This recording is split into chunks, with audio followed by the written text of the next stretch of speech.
Module 4 is about reproductive and genetic disorders. So first we're going to start off and talk about female anatomy and some common pediatric problems. So a common injury in pediatrics in females is called a straddle injury, which is basically where the child falls basically right on their vaginal area. So if you can think of it most easily as someone riding their bicycle, maybe they crash, they fall off, and they basically fall right on maybe that bar that's going right between their legs. So this can cause, of course, pain, bruising, and sometimes bleeding, but usually it resolves on its own, no lasting problems. This can also cause lacerations, which can cause bleeding in the area. Another common problem is vulvovaginitis. So this is causing soreness, redness, and itching in the vulva or vaginal area. It can be caused by things that are irritating the area or a specific cause like pinworm. So irritants could be things like wearing underwear that's too tight or that's an irritating fabric such as nylon or polyester.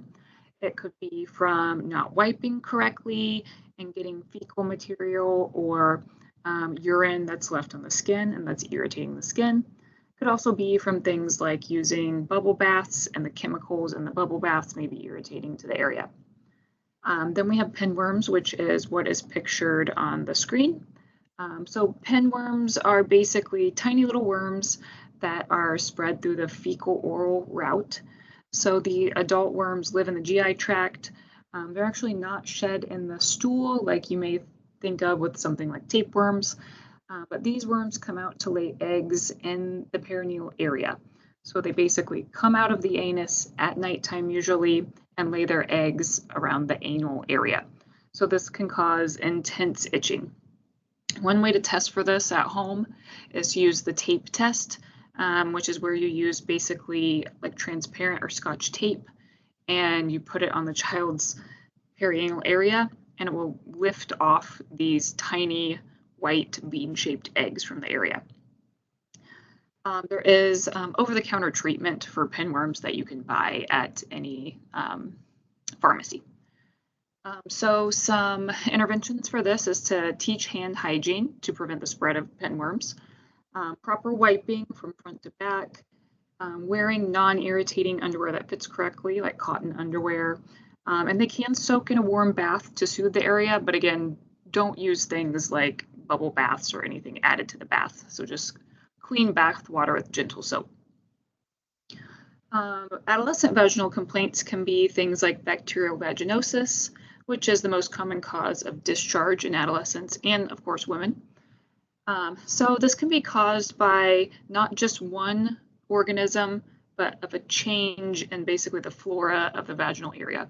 So there may be an increase in some organisms and a decrease in others that basically throws everything off and can cause symptoms like foul-smelling discharge, itching, pain, things like that. So that can resolve spontaneously or sometimes antibiotics may be needed. Other complaints are amenorrhea, which is basically no period.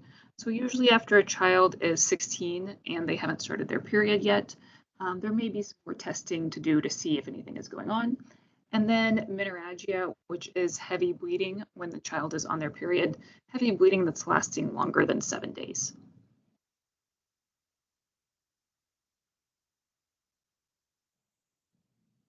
Now we're going to talk about common problems with the male anatomy.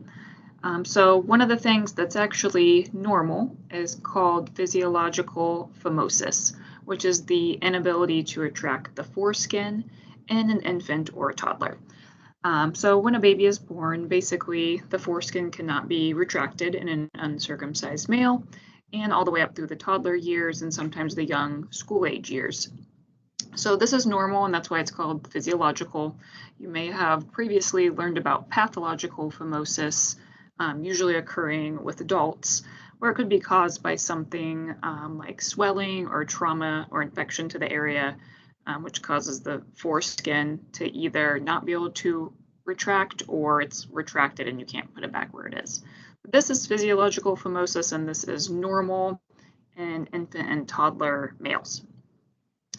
if the male becomes a certain age, around say like 7th grade or so, and they still cannot retract the foreskin, the provider can prescribe gentle stretching exercises, but 99% of the time this resolves over time, and by adulthood the man is able to fully retract the foreskin.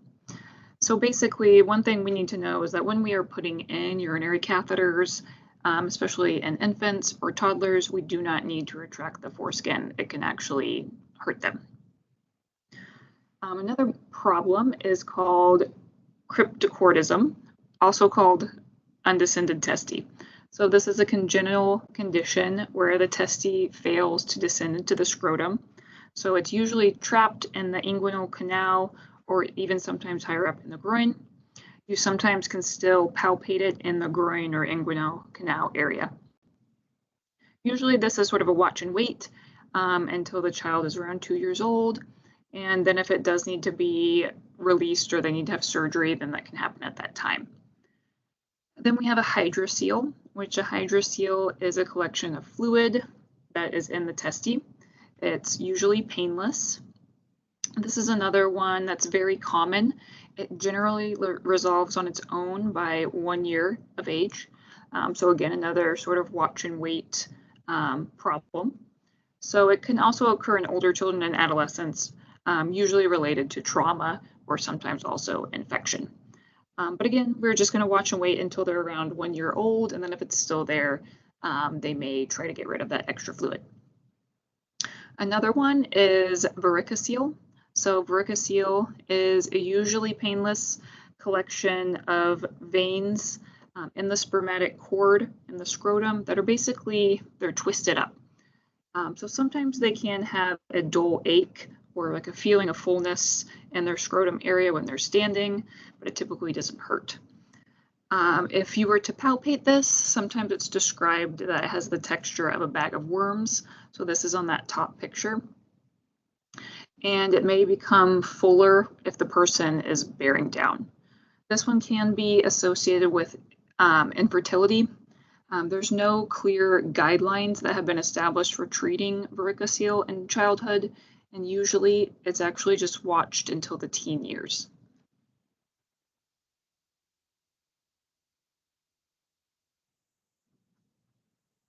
Some additional problems with male anatomy. The first one is testicular torsion. So testicular torsion is basically a twisting of the testicle. Not only is it twisting the testicle, but it's twisting the testicular artery that is supplying blood to the testicle. So since this artery is also being twisted, it causes abrupt, very severe, constant pain in the scrotal area, even in the lower abdomen, and just all over the groin area. They can also have nausea and vomiting because the pain is so severe. Since the testicle is twisted, it may appear slightly elevated. It can also have edema, feel tender, appear swollen, and have a hydrocele. So this one is a surgical emergency since the blood flow is being cut off from the twisting. So basically we need to provide pain management and prepare for emergent surgery. Another one is inguinal hernia. So this is where tissue is protruding through an abnormal opening in the abdominal wall or the inguinal area. So the tissue that's protruding is usually intestines. So these occur 3 to 4 times more often in males, so that's why it's in the male anatomy section, but it can occur with females as well. Basically, we want to make sure that we can reduce the hernia. So like you can see in this picture of this baby who has that bump in their right inguinal area, we basically want to be able to push that tissue back into the hole it's coming through.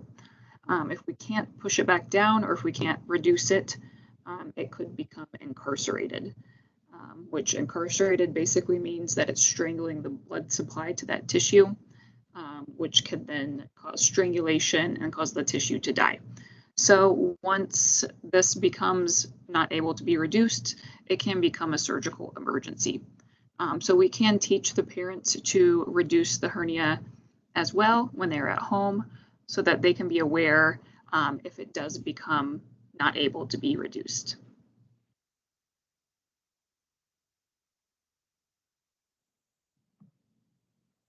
More problems with the male anatomy that you may have learned about previously are hypo and epispadias. So hypospadias is basically when the urethral opening, instead of being at the end of the penis, the opening is on the bottom side of the penis, as you can see in this diagram. Epispadias is basically the opposite, where the urethral opening is on the top side of the penis. So this is not painful. It may not cause any problems whatsoever. However, if it is quite severe, if the parents do want to circumcise the infant, we need to delay circumcision and refer them to pediatric urology. The reasoning for delaying the circumcision is that they actually use the foreskin to repair either the hypo or epispadias. So they need that foreskin for the repair. And it's actually done by a pediatric urologist and not just like a regular pediatrician.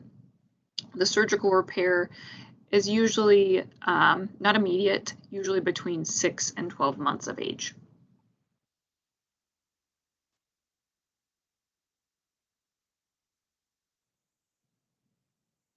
Sexually transmitted infections can be a twofold issue for pediatrics.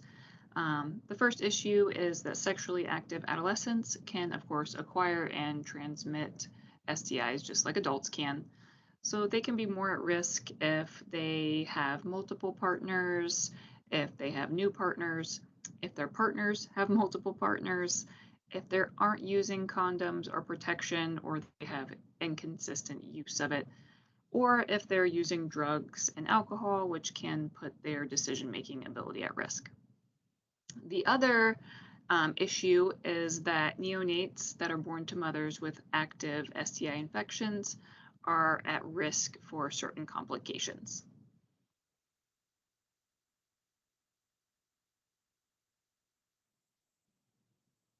So gonorrhea is one STI that you have learned about before.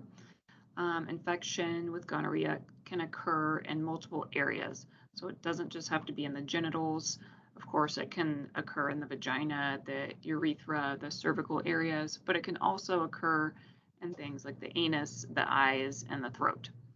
So one thing that we can educate adolescents about is that it can be transmitted through different sexual practices and not just normal sex. It can also, over time, spread to joints. Common symptoms of gonorrhea are dysuria, or painful urination, yellow-green discharge from the urethra, or it can mimic UTI symptoms, like abdominal pain and things like that. Sometimes, though, this can be asymptomatic, so people may not know they have it and can be unknowingly spreading it to others. It can also be spread from mother to infant during delivery. So if it is spread this way, it can lead to blindness if it does get into the infant's eye. So this is one reason why we do give the erythromycin eye ointment that's administered at birth to all infants. Yes, the mother can refuse the eye ointment if she wishes.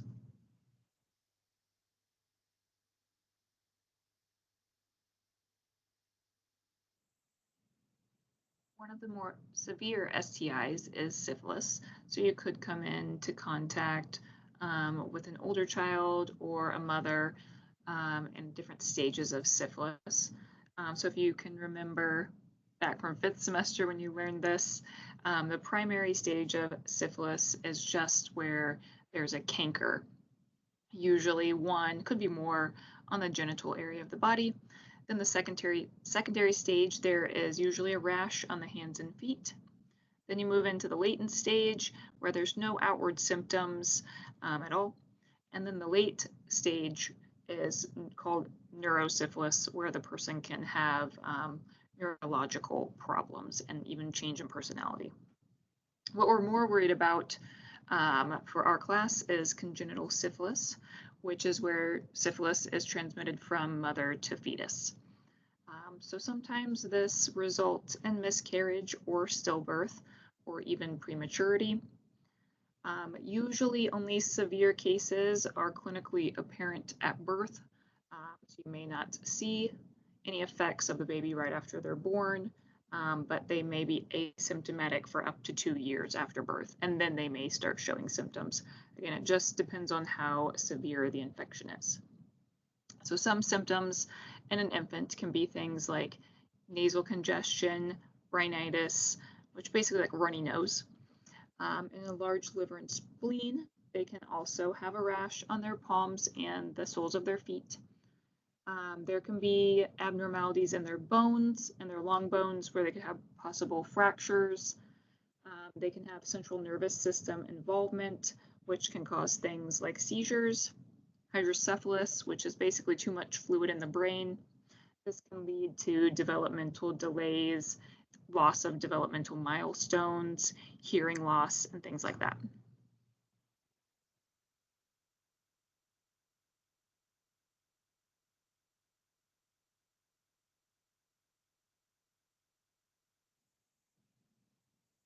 So now we're going to start talking about genetics and genetic disorders. So just a little background on genetic inheritance. Humans have 46 chromosomes organized into 23 complementary pairs.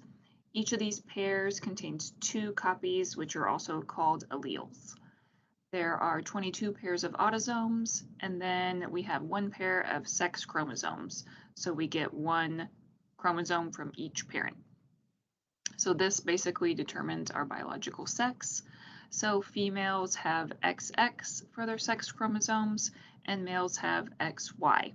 Basically, the presence of the Y chromosome determines maleness. None of this information is going to necessarily be on the test, so it's not going to ask you any questions about this slide. This is just background info so you can understand what we are going to talk about.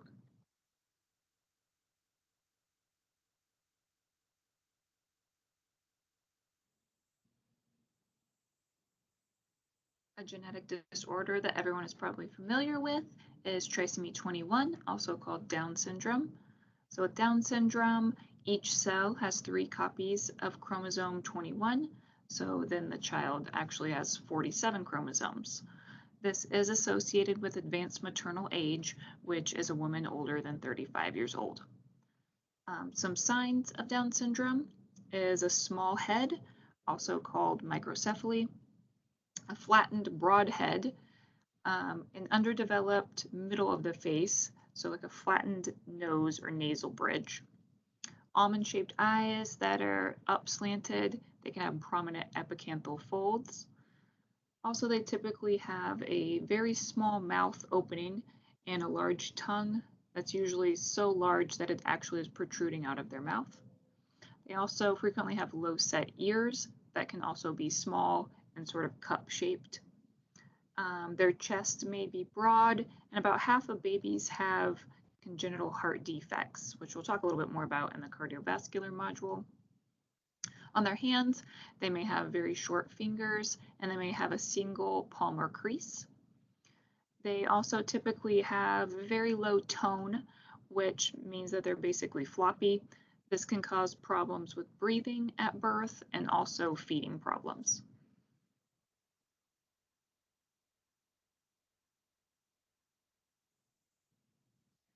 More info about trisomy 21. So one of the big things we can do is refer them to early intervention and support groups. So since trisomy 21 is not uncommon, there are a ton of support groups for families that we can refer them to. Of course, if you don't know of these, you can refer them to case management or social work, who has probably more access to this information. Early intervention can be things like PT, OT, speech therapy, specialized services that can sometimes even come to their home.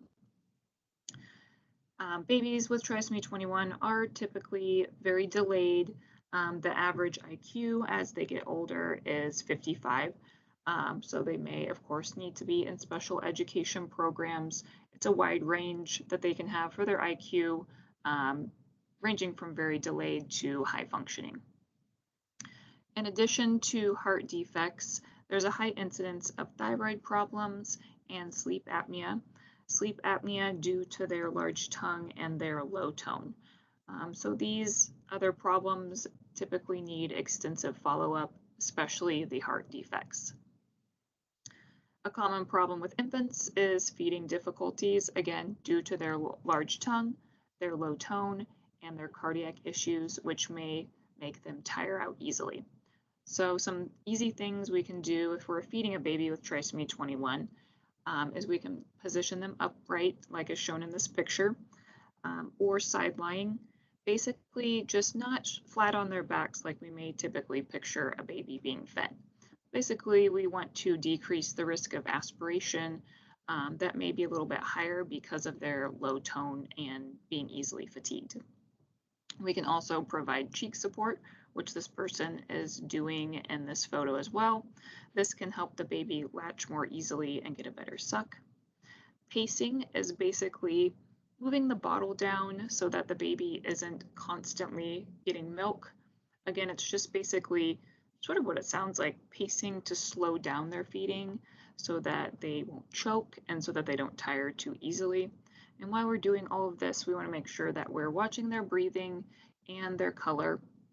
So are they becoming pale? Are they turning blue? Is their breathing becoming either labored, or does it seem like they're not taking enough breaths?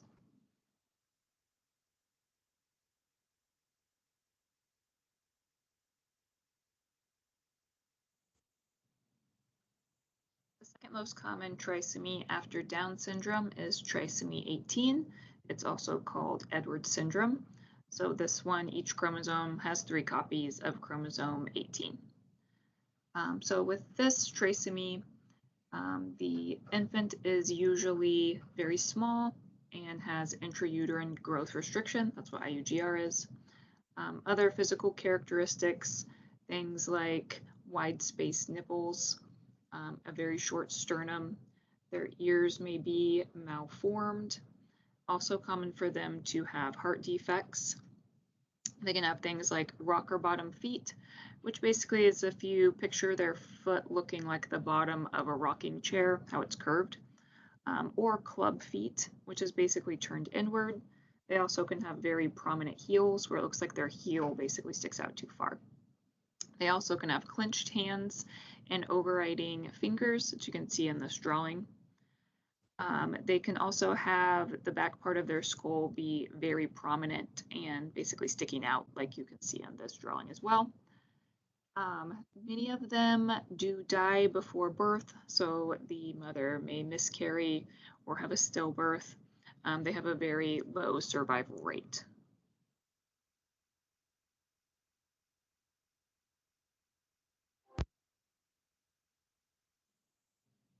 The last trisomy we are going to talk about is trisomy 13.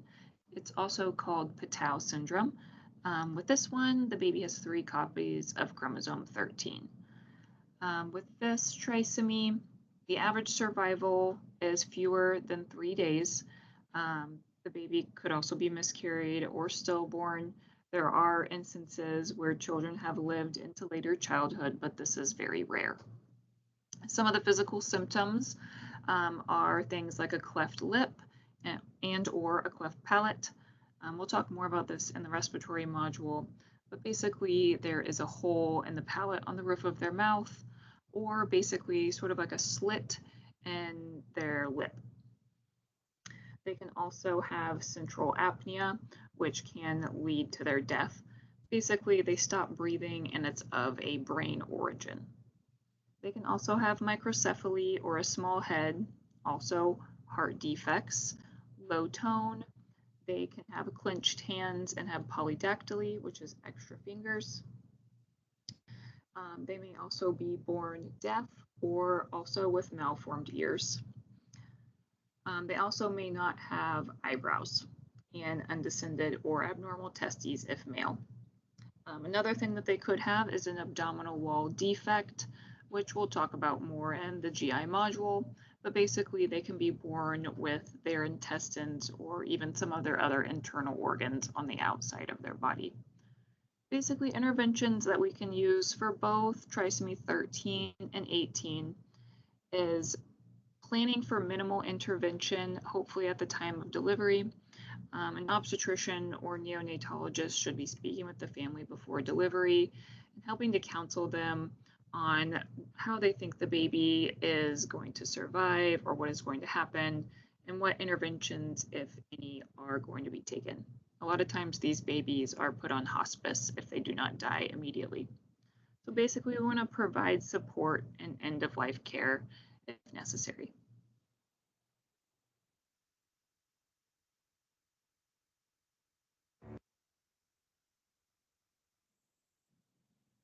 Another genetic condition is called Credichat syndrome or cat cry syndrome. This one results from a deletion of a portion of chromosome 5. Babies with this syndrome have a very distinctive high-pitched cry that is sometimes described like a cat cry. They also have features such as a very small head or microcephaly, wide-spaced eyes, low-set ears, and they typically have significant intellectual disability.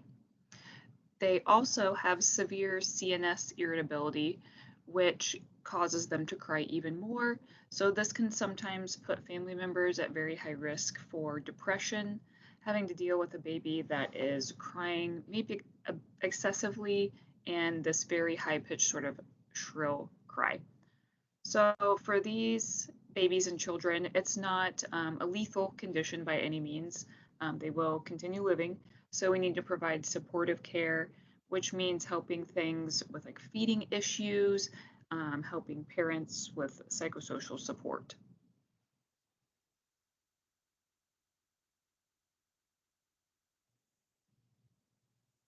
Fragile X syndrome results from a decreased or absent level of a certain protein that is on the X chromosome.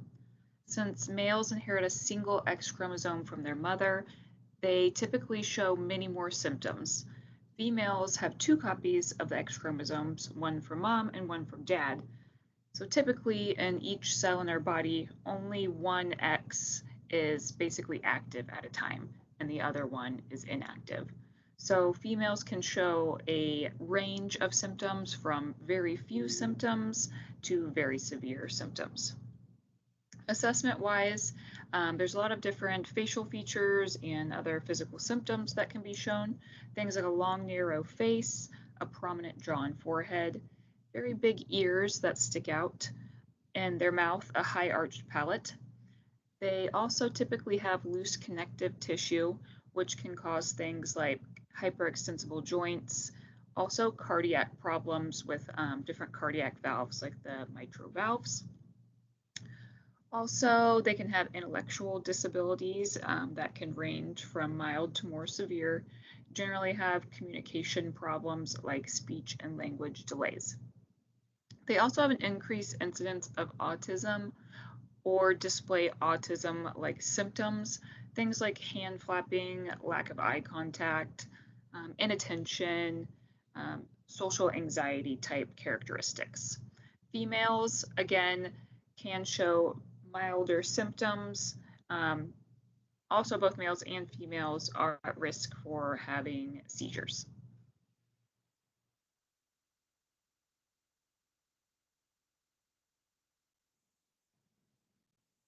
Turner syndrome is the result of loss of an entire X chromosome. It's the only known disorder where a human can survive despite losing an entire chromosome. This affects only females. There's not been any known living males living with only Y. This is actually usually a result of abnormal meiotic error in the sperm. So it affects only females. They have typical characteristics such as a thick, short webbed neck. They're also typically short, and they may need growth hormone treatment to accelerate their growth, especially in adolescence. They can also have things like a broad chest that's shield-shaped, wide-spaced nipples. They also have non-functional ovaries, which means they will be infertile. However, when they reach adolescence, they will need estrogen supplementation in order to develop secondary sex characteristics, things like breast development and pubic hair.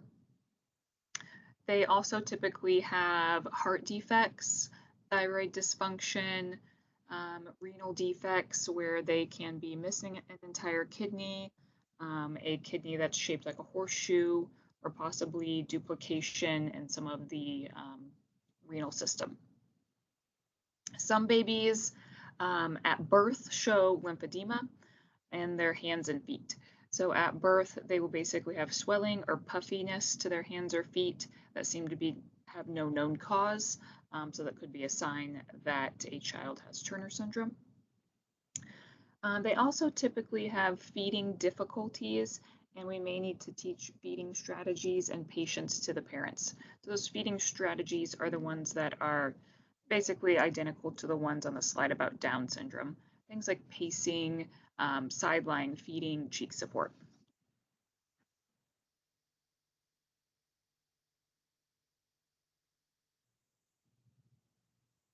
Klinefelter syndrome is a syndrome that affects males, and they have an extra X chromosome. So instead of just XY, they have XXY. Usually this one isn't noticeable, or there's no really symptoms until puberty. Most of the things are sort of aesthetic, besides the fact that they are sterile. So some things that you'll see in someone with Klinefelter syndrome is that they have a body that is sort of woman-like, but they are male. So they can have things like gynecomastia, wide hips, female-type pubic hair. They typically don't grow hair as we would assume a male would. They may not have a beard or chest hair or other body hair. They don't have male pattern baldness. They have small testes, which does lead to sterility. And they also have long arms and legs.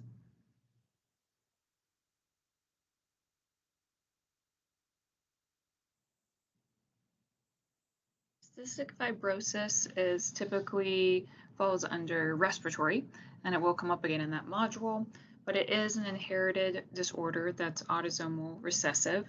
So basically, a copy of this disorder has to come from each parent. So the parents each carry one copy, but those parents who are carriers typically don't show any signs and symptoms. When we think about cystic fibrosis, normally we think about a lot of mucus in the lungs. So basically, this genetic disruption causes the secretion of thick, tenacious mucus that leads to an obstruction of different organs, the most common being the lungs. So the affected person has things like trouble breathing, coughing, wheezing. They can have clubbing of the fingers, a barrel-shaped chest, and cyanosis. Another place that it also causes a problem in the body is in the pancreas. So it typically, mucus can obstruct the pancreas and typically prevents the natural pancreatic enzymes from traveling to the pancreatic duct to the digestive system. So the body may have trouble breaking down food properly.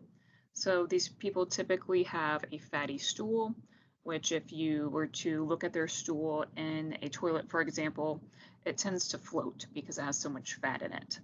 So typically these patients are prescribed pancreatic enzyme supplements. The gold standard test to test for cystic fibrosis is called the sweat chloride test, and it basically measures the amount of chloride in the patient's sweat. So elevated levels of chloride confirm the diagnosis of cystic fibrosis. You do not need to know the specific number. Other symptoms are treated with nebulizers, just like how we would treat, say, asthma. Also CPT to try to break up the mucus. They're also typically on antibiotics for pneumonia. They could be on prophylactic antibiotics or just antibiotics that are prescribed for a specific infection. But because of all of the mucus that is trapped in their lungs, this mucus can also trap bacteria, which puts them more likely to develop pneumonia or other bacterial infections. We don't want two children or patients with cystic fibrosis to be near each other. Usually they say it's a 5 or 6 foot rule that they need to be away from each other because typically they are harboring some sort of bacteria in their lungs, and we don't want to spread it to other patients with cystic fibrosis. One thing we can educate parents and children about is that antihistamines are contraindicated. So they may be thinking, hey, I'm going to take an antihistamine to help dry up all this mucus, but because it does have such a drying effect, it makes the expectoration of the mucus more difficult, and that is what we want. We want them to be able to cough out the excess mucus.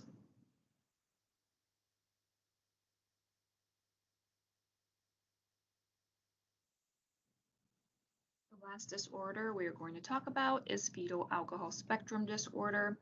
So this isn't a genetic disorder, but it is a result of the toxic effect on alcohol on the developing fetus. So typically a child or an infant that's born exposed to an excessive amount of alcohol can have certain characteristics.